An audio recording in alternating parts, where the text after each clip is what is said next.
हरिओम. योगदास श्री जयगणेश जोशी यांनी निरूपण केलेले निर्वाण उपनिषद मंत्र क्रमांक 32. परापवाद मुक्तो जीवनमुक्त. आपपर भाव नसणे म्हणजे जीवनमुक्ती. मायाजाल. माझे तुझे हा भाव आपल्यात माया निर्माण करतो आणि आपण बंधनात अडकतो. माझे कुटुंब, माझे नातेवाईक, माझे मित्र वगैरे नाती आपल्याला संकोचित जीवनात अडकवतात. आपण आपले मूल ज्या प्रेमाने आणि ज्या आस्थेने उचलून घेऊ, त्याच प्रेमाने आणि त्याच आस्थेने आपण शेजाऱ्याचे किंवा ओळखीच्याचे किंवा अनोळख्याचे मूल उचलून घेणार नाही. आपण आपल्या मुलाचा अपराध ज्या प्रकारे पोटात घालू, क्षम्य करू, त्याच प्रकारे आपण इतरांच्या मुलाचा अपराध पोटात घालणार नाही, क्षम्य करणार नाही.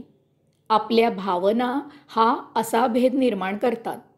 प्रत्यक्ष तेथे काहीही फरक नसतो. हा केवळ भावनेचा खेळ असतो.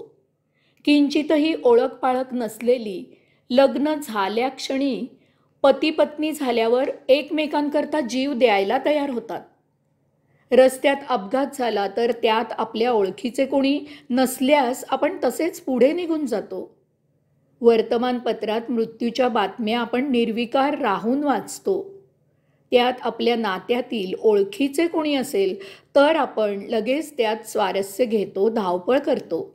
हा सारा मायाजाल असतो. वस्तू संग्रह.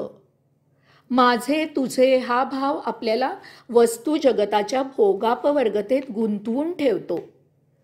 वस्तू संग्रह केल्याने हा भाव जोपासला जातो. आपण जन्माला येताना काहीही घेऊन आलेले नसतो. मरताना आपण आपल्याबरोबर काहीही घेऊन जाऊ शकत नाही. केवळ कोणा विशिष्ट आईवडिलांच्या पोटी जन्माला आल्यामुळे आपण त्यांच्या वस्तू संग्रहावर हक्क सांगतो.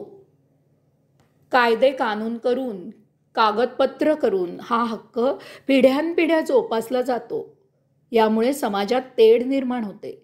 व्यक्तीच्या कर्तृत्वापेक्षा त्याचा जन्म त्याची लायकी ठरवतो. अशा मिळकतीवरून वादविवाद, भांडणे होतात. प्रत्येक न्यायालयात असे मिळकतीचे असंख्य दावे पडून आहेत.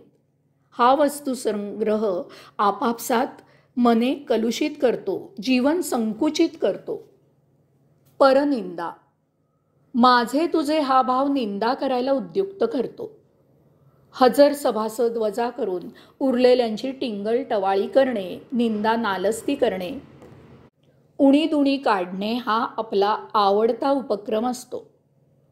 आपला तो बाळ्या आणि दुसऱ्याचा तो कार्टा अशीच आपली वागणूक असते. दुसऱ्याची निंदा करताना मोठी मजा येते. एक साधा विचार मनात येत नाही की आज दुसऱ्याची निंदा करणारा उद्या आपलीही निंदा करेल. परंतु अशा वेळी दुसऱ्याची टवाळी टाळ्या पिटून ऐकवली जाते. अहंकार हेच कारण. माझे तुझे असे करण्यात अहंकार हेच कारण असते. प्रत्येकाला आपले मूल सर्व गुण संपन्न वाटते. यात अहंकार ठासून भरलेला असतो. प्रत्येकाला आपली वस्तू प्रिय असते. प्रत्येकाला आपल्या गोष्टीचा अभिमान असतो. इतरांकडे जे आहे ते आपल्याकडे नाही याचा मत्सर द्वेष असतो. आपल्याकडे जे आहे ते इतरांकडे नाही याचा अभिमान, अहंकार असतो. जीवनमुक्ती. आपपर भाव आपले जीवन संकुचित करतो. आपल्याला इतरांपासून दूर ठेवतो, इतरांपासून तोडतो. आपले जीवन सीमित होते. आपण आपल्याच कुंपणात उड्या मारत बसतो. मी, माझे, माझा, माझी हा भाव आपल्याला पिंजऱ्यात बंदिस्त करतो. वास्तवात आपण विश्वाला गवसणी घालणारे आहोत. आपण विश्वसंचारी आहोत. आपण विश्वप्रेमी आहोत. तेच आपण 4 भिंतींच्या खुराड्यात अडकून असतो. तेच आपण 4 जणांच्या चौकोनात सीमित होतो. आपपर भावामुळे आपण मायाजालात फसतो. आपण वस्तू जगताच्या भोगापवर्गतेत जन्ममरणाचे फेरे घेत असतो.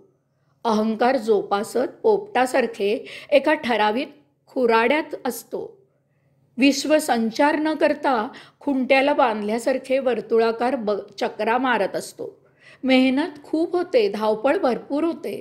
श्रममाप होतात, परंतु यात्रा होत नाही. यास्तव सर्वाभूती परमात्मा पाहायला शिकावे. मी तू असे न करता आपले अशी भावना असावी. ओम तत्सत्वम असी या महामंत्राचा अर्थ समजून उमजून जाणून घ्यावा. आपल्या आनंदात सर्वांना सहभागी करून घ्यावे. संकुचित जीवन न जगता मुक्त जीवन जगावे. जीवनाचा तोच सत्य अर्थ आहे. हरिओम.